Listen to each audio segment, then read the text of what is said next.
Hi, cities. How are you doing? Welcome to Naya Sim, and thank you all so much for all the love and support. And thank you all so much for the birthday wishes. I appreciate you all so much. So today we'll be going straight up to what happened. Donald Trump had a panel with a black woman who actually was so brave enough to ask great questions. And while the interview was going on, they asked him so many questions, and he looked at like he is very pissed that Kamala Harris is claiming black, right? He said that I have known her as an Indian woman, but all of a sudden, I think like years back, I found out that she's also black. But why is she using that she's black like recently to campaign and all that? I can see the fear because you all already know what has been going on. Black women coming to black women, black men, and also white women coming to raise money. To support her campaign. That also looks like a threat to him. And you could see from his everything and all that he was really very nervous and not having it. And he almost attacked the woman who was asking the questions, right? And he was like, what is DAI? So now I keep saying that all of a sudden DAI meant something else to them, right? But for us, we see it as diversity, equity, and inclusion. So he was asking the woman to define DEI for him, and she did. And he was still asking for the definition. So that really got me off. Let's get into this video. Appropriate for you to be here today. You have pushed false claims about some of your rivals, from Nikki Haley to former President Barack Obama, saying that they were not born in the United States, which is not true. You have told 4 congresswomen of color who were American citizens to go back to where they came from. You have used words like animal and rabbit to describe black district attorneys. You've attacked black journalists, calling them a loser, saying the questions that they ask are, quote, stupid and racist. You've had dinner with a white supremacist at your Mar-a-Lago resort. So my question, sir, now that you are asking black supporters to vote for you, why should black voters trust you after you have used language like that? Well, first of all, I don't think I've ever been asked a question in such a horrible manner. First question. You don't even say, hello, how are you? Are you with ABC? Because I think they're a fake news network, a terrible network.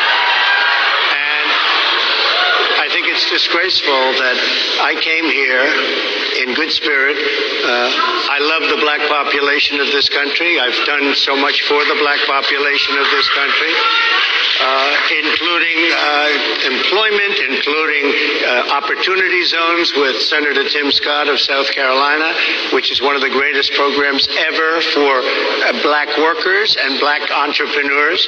I've done so much, and I say this, historically black colleges and universities were out of money. They were stone cold broke, and I saved them, and I gave them long-term financing, and nobody else was doing it. I think it's a very rude introduction. I don't know exactly why you would do something like that. And let me go a step further. I was invited here, and I was told my opponent, whether it was Biden or Kamala, I was told my opponent was going to be here. It turned out my opponent isn't here. You invited me under false pretense, and then you said you can't do it with Zoom. Well, where's Zoom? She's going to do it with Zoom, and she's not coming. And then you were half an hour late, just so we understand. I have too much respect for you to be late. They couldn't get their equipment working or something Mr. was President, wrong. I would love I think if you it's could a answer the very question nasty on your rhetoric question. and why you I have believe answered that the black question. voters trust you with another 4 I have years. been the best president for the black population since Abraham Lincoln. That's my answer. Better than President Johnson, who signed the Voting Rights Act? For you to start off a question and answer period, especially when you're 35 minutes late because you couldn't get your equipment to work in such a hostile manner, I think it's a disgrace. Let me just ask a follow-up, sir, and then we'll move on to other questions here. Some of your own supporters, including Republicans on Capitol Hill, have labeled Vice President Kamala Harris, who is the first black and Asian American woman to serve as vice president and be on a major party ticket, as a DEI hire. Is that acceptable language to you? And will you tell those Republicans and no supporters to stop it. How do you define DEI? Go ahead. How do you define Diversity, equity, inclusion. Okay, yeah, go ahead. Is that what your definition? That is Give me a definition then. Would you give me a definition of that? Give me a definition. Sir, I'm asking you a question, No, a you very have to direct define question. it. Define it for me if you I just defined it, sir. Do you believe that Vice President Kamala Harris is only on the ticket because she is a black woman? Well, I can say no. I think it's maybe a little bit different. So I've known her a long time indirectly, not directly very much, and she was always of Indian heritage, and she was only promoting Indian heritage. I didn't know she was black until a number of years ago when she happened to turn black, and now she wants to be known as black. So I don't know, is she Indian or is she black? She has always But you know identified what? as a black woman. I She went to a respect historically either black one. college. I respect either one, but she obviously doesn't, because she was Indian all the way, and then all of a sudden she made a turn and she became a black person. Just to be clear, sir, do And you believe I that think she is somebody should look into that too when you ask continue in a very hostile, nasty tone. It's a direct question, sir. Do you believe that Vice President Kamala Harris is a DEI hire, as some I really Republicans don't have know. said? I mean, I really don't know. Could be. There are some, and there are plenty. I know this lady right over there, Harris, is a fantastic person who just interviewed me at length, and we had a great interview, I think, and I heard you got very good ratings in that. Well, you told me it was the longest one of your life, so we had a good discussion. Look, I want to talk about why you're here today. I mean, it is not lost on us how divided we are as a country. And as you were coming today, we really got to see that we are divided along the lines of race, along the lines of gender. And there is this question of, in this moment where we are, why come here? What is your message today? My message is to stop people from invading our country that are taking, frankly, a lot of problems with it. But one of the big problems, and a lot of the journalists in this room I know and I have great respect for, a lot of the journalists in this room are black.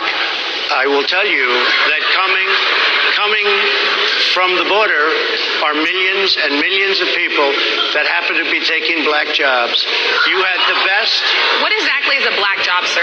A black job is anybody that has a job. That's what it is. Anybody that has a job. All right. And she was always of Indian heritage, and she was only promoting Indian heritage. I didn't know she was black until a number of years ago when she happened to turn black, and now she wants to be known as black. So I don't know, is she Indian or is she black? She has always identified as a black woman. She went to a historically black college. I respect either one, but she obviously doesn't, because she was Indian all the way, and then all of a sudden she made a turn and she became a black person. Just to be clear, sir, do you believe that I think she is somebody should look into that too when you ask continue in a very hostile, nasty tone. Okay, let's do this. I can see you need some help, Donald. Let me help you out.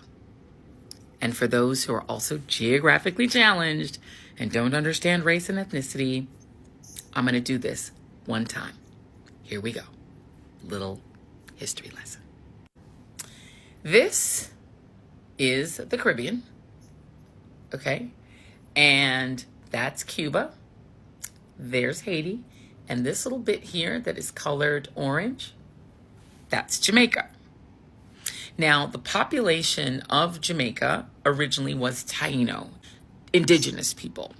And that is true also of all of the Caribbean and all of North America, Canada, the United States, all of Central America, and all of South America. The original population were indigenous people of various tribes.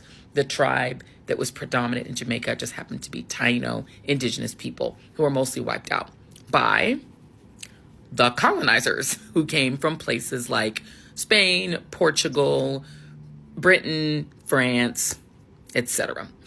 They came to the quote-unquote New World starting in the 16th century, began colonizing those places and importing slaves. Before the importation of slaves, there were no blacks in any of these places, just indigenous people. But once slavery started, that changed dramatically. The slave trade is said to have drawn between 10 and 20 million Africans from their homeland, with approximately 600,000 coming to Jamaica, which was one of the largest importers of enslaved people, of Africans. And that meant the British were doing that importing because they controlled Jamaica and those ports. And they were the controlling authority in Jamaica and imported some 600,000 Africans to enslave them. Here's a map that shows the route that people took from Africa. You can see this line. You see the little squiggly line here that's going from West Africa. And this is where the countries Ghana and Sierra Leone are. That is where the majority of the people who went from Africa, from the African continent to the Caribbean came from, Ghana and Sierra Leone. And you can see they wound up in places like Guyana, that's right here, and they wound up in places like Jamaica. So many Jamaicans have Ghanaian background that Jamaicans can actually fly to Ghana without a visa because they're considered like quasi-citizens, because so many Jamaicans, such a high percentage of them, their background is Ghanaian. Meaning that, now I want to do this slowly so that I don't lose Donald. The vast majority of Jamaicans are Black. Now, there are some white Jamaicans because they're the descendants of the colonizers, or they're just British people who moved to Jamaica. You do have some Jamaicans who are of Chinese origin because the British did bring Chinese laborers to also work on the island, and they mixed in as well. And you have some Jamaicans whose origin is from the Middle East because, again, all of these were different types of imported labor, but the vast majority of Jamaicans are Black. So that means that if you are Jamaican, 9 times out of 10, you're Black because of slavery. Now, I want to now show you a picture of Kamala Harris's father. There he is. You see him? He's Black. He is a Black Jamaican. And now here's a picture of her mom. She is of Indian origin. So Kamala Harris's mom came from India. Kamala Harris's father came from Jamaica. They came to the United States. They met, fell in love, had children, 2 girls, Kamala and Maya Harris, who are, say it with me, Black and Indian. Now, what race would somebody who is Black and Indian be in America? You want to guess? Black. And not because this is a rule Black people made up. The enslavers in the United States, the Thomas Jeffersons of the world, when they brought over Africans, particularly African women, they did a lot of things to those women which would be illegal now. But at the time were just accepted practice. You see where I'm going. And because of that, they created a lot of children who were not fully white and not fully Black. And they, the enslavers, the Thomas Jeffersons of the world, created categories to designate how Black, how much African origins, and how much African ancestry those children had. They created terms like mulatto, meaning half Black and half white. Terms like quadroon, meaning 1/4 Black and 3/4 white. Octoroon, meaning 1/8 African. They made up those terms because they wanted to categorize not just whether someone was Black, but how Black they are. Even if they looked like Mariah Carey, right? Even if they looked like Dolly Parton, they were like, if you've got any African ancestry at all, white enslavers decided and made it law that you are Black, even if you are barely Black at all. The Plessy in Plessy versus Ferguson was so white looking that he got on a train in the 19th century and no one kicked him off. And he only got caught being a Negro in a white train car because he told that he was Black, because he was an activist and he wanted to, like Rosa Parks. He was the original Rosa Parks. He identified himself as being Black, even though he looked completely white. Walter White, who founded the NAACP, was 1/38 Black. 138. He looked like a white man. He had blue eyes. But he self-designated as black because he was an activist, okay? You feel me? Because race, now I want y'all to slow down. Donald may not get this one. Race is a social construct. It's not real. It's a social construct. Our skin color does not mean that we are different biologically. It's just an exterior covering. Our exterior coating is what gives us race, but everything else about us biologically is the same. People who are white supremacists believe in all this race science, saying that racial people are different based on race. It's just not true. Our original origins, ancient origins, are Africa, so it's no different. But white enslavers created all of these designations of who is white and who is black. So, by their rules, by the rules of white conservatives, the white conservatives at the time, Kamala Harris is black. If you're black and Indian, black and Chinese, black and Vietnamese, you're black. As a matter of fact, saying she's part Asian and saying she's got some Indian in her family, as somebody noted on social media, is probably the blackest thing that she could possibly do. Kamala Harris is an AKA. That is the oldest black sorority. She went to Howard University. She was the first black attorney general in California. How could she be that if she wasn't black? And yes, she also identifies with her mother and her mother's ancestry. I hate to break it to some of y'all reconstructed folks. You can identify with multiple races. There's a thing called being multiracial. And just because she is proud of her Indian heritage and eats the food from her Indian family as well as the food from her black family, that don't mean she's not black. There are plenty of people who are black plus something else who are proud of all of their heritage and they're still black. This is not like a foreign concept to black people. Maybe it is to white Americans, so welcome to it. Kamala Harris is black. Calm down. This is not even a question. It's not something to debate. The lady is black. Let's move on. She's qualified to be president based on being vice president, based on having foreign policy experience, domestic policy experience, and being a former senator and a former DA. She's got the experience to be president. This whole whether she's black or not, it's not even a question. Let it go, y'all. Let it go. Come on, Donald. Grow up. Read a book. History is Googleable. But sir, my question is on those. My question is on those rioters who assaulted officers. You have to would you pardon what's those? What's going to happen? Oh, absolutely, I would. You would pardon those? If they're innocent, I would pardon them. They've been convicted. And by the way, the Supreme Court well, they were convicted. Whoever decided to let Donald Trump do this panel fucking hates him.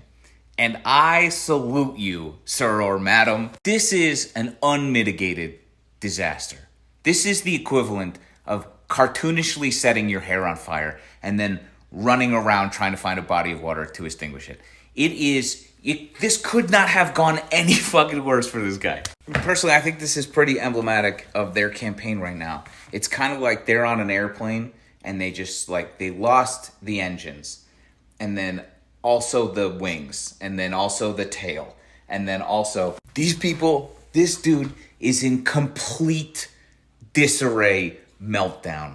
And hearing people laugh in his face is so fucking cathartic.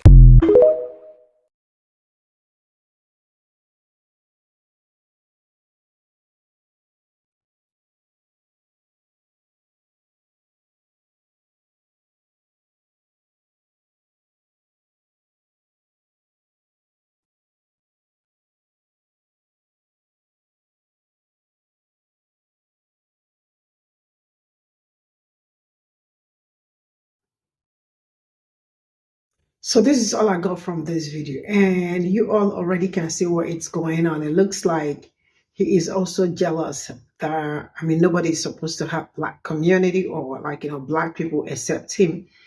But at least he knew. He said years ago, right? I knew she's Indian, but I found out that she's also black years ago. And now that it's election and she's also using black, well, I know I have seen a lot of black people saying that Kamala Harris is not for us, that it's not for black people and all that. I do not have any doubt, right? And you all, I cannot tell you all better. But From the look of things, we all can actually see the mother is Indian and the father is Jamaican, right? So I personally feel that she has that black roots, right? But with the whole thing, I mean, you all can see this interview going down. There is something that I really want to say. I know a lot of people, I see a lot of people, black people fighting over Kamala Harris and Donald Trump, saying that it's all that they are all down for Donald Trump. But you all can see that somehow. I don't want it like, I don't want to push out some certain things out here, but that one is, yes. Look at the way he was talking to the lady. Like, he actually came to fight. Like, he was really very ready. And that woman really did a great job with her journalism and all that. She was like, straight up, straightforward, saying it the way it is. And I also love where she asked, okay, I think she talked about DEI, and he was saying, what is the meaning of DEI? She said is that diversity, equity, and inclusion. And he still wants her to explain, even when she has already defined it for him. So now, what is DEI to you people? Because this is really a very serious question. You all already know that for how many months or some weeks now, this DEI has really been making waves, and now Black people are being referred to as DEI. And when you ask them what is DEI, they either tell you it is N-word or woke. Because they stopped saying woke, they went straight up to DEI. Or if they don't say DEI, the next thing you are going to hear is, it's really ridiculous. It's really ridiculous. How did we go from that, to DEI? But it is what it is. It's just like I keep saying, the whole thing is just, some certain things are kind of very glaring and very obvious. A lot of people might not like this, but I really hope some people are going to make good choice, because in the end, it boils down to you, because solution to your problem lies in your problem. What you give out is also what you take. Like, you can't plant tomatoes and expect to grow melon, right? So we really have to be very careful with what is going on. With what, seriously, the truth is that this man is not hiding who he is. He is very, very bold and proud of it. And he is doing it without any fear or anything. So it's left for us to do the right thing by voting the right person. Am I supposed to tell you who to vote? No, like I said, I don't have anything to say about that, but hoping that we do the right thing. Thank you all. I'll see you all in my next video. Bye for now.